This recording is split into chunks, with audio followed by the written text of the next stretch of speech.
Il est midi, c'est le journal de la mi-journée avec Pierrick Godefroy. Bonjour Pierrick. Bonjour Gatien, bonjour à toutes et à tous pour cette édition largement consacrée à l'attentat perpétré dans les locaux de Charlie Hebdo hier à Paris. Mais d'abord les titres, une policière mortellement blessée, ça s'est passé ce matin à Montrouge dans les Hauts-de-Seine. Un homme a fait feu sur la fonctionnaire, plus de précision dans quelques instants. Une minute de silence en ce premier des 3 jours de deuil national suite à l'attentat contre Charlie Hebdo. Une minute consacrée au recueillement dans tous les bâtiments publics et les rassemblements spontanés. À Marseille, le Vieux-Port était aussi Charlie. Nous serons sur place avec Loretta Jobard. Les musulmans marseillais bouleversés par l'attentat d'hier. La communauté craint maintenant les amalgames. Pierre Bussienne est allé à leur rencontre. Colère et indignation, les journalistes du Ravi, le seul canard satirique marseillais outré par l'acte terroriste et par ce qu'ils considèrent comme une récupération politique de l'affaire. Mais d'abord donc le décès d'une policière municipale à Montrouge dans les Hauts-de-Seine. Ce matin, peu après 8h, un homme a fait feu sur les forces de l'ordre avec une arme automatique. La policière est morte des suites de ses blessures. Un autre gardien de la paix est grièvement blessé. Le suspect est toujours en cavale. Pour le moment, on ne sait pas si cette fusillade a un rapport avec l'attentat d'hier.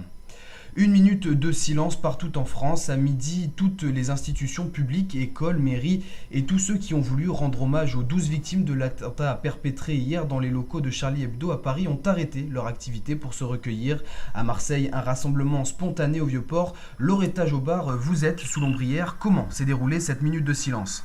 Sous l'ombrière du Vieux-Port, l'émotion était grande. Plusieurs dizaines de personnes sont venues rendre hommage aux victimes de l'attentat perpétré hier dans les locaux de Charlie Hebdo à Paris. Des couvertures noires des journaux de ce matin y sont disposées en guise d'hommage. Les commerçants de la Canebière ont baissé leurs rideaux à midi et les poissonniers ont posé des écriteaux « Je suis Charlie » sur leurs étals. Ici, sous l'ombrière, la foule peine à se disperser tant l'émotion est grande. Jamila est d'ailleurs en larmes. Je pense que c'est important pour vraiment tout le monde, chacun d'entre nous. C'est une façon de dire à tout le monde que cette histoire, elle nous concerne qui que l'on soit, d'où que l'on vienne et quelles que soient nos idées et nos croyances. Donc on a perdu un petit peu pour l'instant des porte-paroles. On est là pour dire qu'on est toujours les mêmes porte-paroles.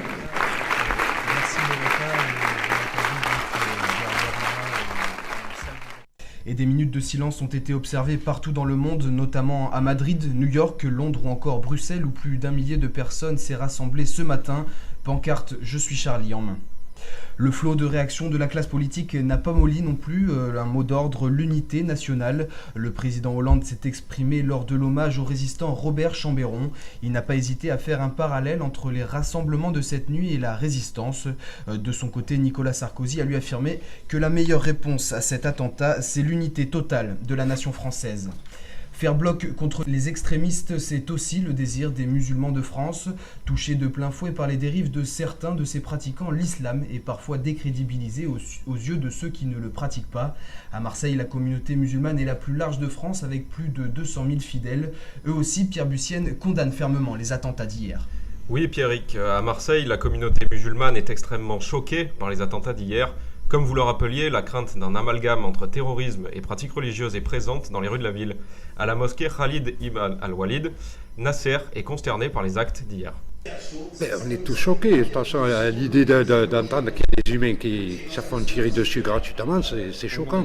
Quelle que soit la personne visée, qu'elle soit juive, qu'elle soit musulmane, qu'elle soit chrétienne, peu importe, quelle que soit même ses idéologies, on est contre l'assassinat. Le fait de mettre tout le monde dans le même sac, c'est un truc grave. Bien sûr, c'est grave. Et c'est ça qui fait encore plus peur, bien sûr. D'autres musulmans s'étonnent également qu'il n'y ait pas suffisamment de soulèvements populaires au sein de leur communauté.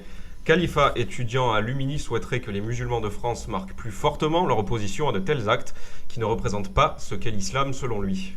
En Angleterre, on en a vu qui disaient que c'était pas fait en notre nom, que blablabla. Mais là, en France, il n'y a rien, quoi. J'ai l'impression que les musulmans ils sont un peu endormis et qu'on n'est pas beaucoup à ouvrir notre bouche dans ce cas-là, alors que c'est une violation de nos principes, quoi. La communauté musulmane de Marseille est donc profondément troublée aujourd'hui. Il en ressort un sentiment d'incompréhension des croyants et la volonté d'éviter les amalgames se fait ressentir. Une manifestation de soutien aux victimes a d'ailleurs été organisée par Khalifa dans sa fac. Elle a lieu en ce moment même à Lumini. Et deux des trois auteurs présumés de l'attentat sont toujours activement recherchés. Les frères Kouachi ont été localisés dans l'Aisne. Ils font l'objet d'un mandat d'arrêt. Le troisième et plus jeune des hommes s'est lui rendu cette nuit à Charleville-Mézières. Il nie toute implication dans l'attentat et déclare qu'il était en classe lors des faits. Les journalistes marseillais sont aussi sous le choc. Les principaux médias de la ville consacrent un large hommage aux 8 journalistes abattus. Parmi eux, le journal satirique Le Ravi, ami et collaborateur de Charlie Hebdo. Gatien Hubert, quel est l'état d'esprit chez les membres de ce mensuel ? L'habituelle agitation de la rédaction a laissé place au silence. Ce matin, les journalistes n'ont pas le cœur à sourire. Leur homologue, leur ami, leur modèle éditorial ont disparu. La tristesse est présente, mais surtout la colère devant l'acte perpétré par les terroristes, mais également devant le défilé des hommes politiques. Sébastien Boistel, journaliste au Ravi. Il faut attendre de mourir pour être paré de toutes les vertus, c'est assez cynique, mais d'une certaine manière, le défilé des politiques, il n'est pas surprenant. Espérons que ça provoque une crise de conscience auprès des politiques sur les difficultés de la presse satirique et de la presse en général. Des mots durs, Le Ravi est un allié de Charlie Hebdo. Ensemble, ils organisent des conférences sur cette liberté d'expression qui a été fatale à Charbes, T-News, Wolinski, Cabu et Honoré. Les mots d'ordre sont simples, résistance et hommage en mémoire des journalistes. On va casser notre une, consacrer notre une à cet événement et publier un certain nombre de dessins de Cabu qu'ils avaient eu la sympathie de nous faire. Et on a demandé aussi à nos dessinateurs de plancher sur ce qui s'est passé, ce qu'ils ont fait de toute manière spontanément et ce qu'on publiera dans le Ravi qui sort la semaine prochaine.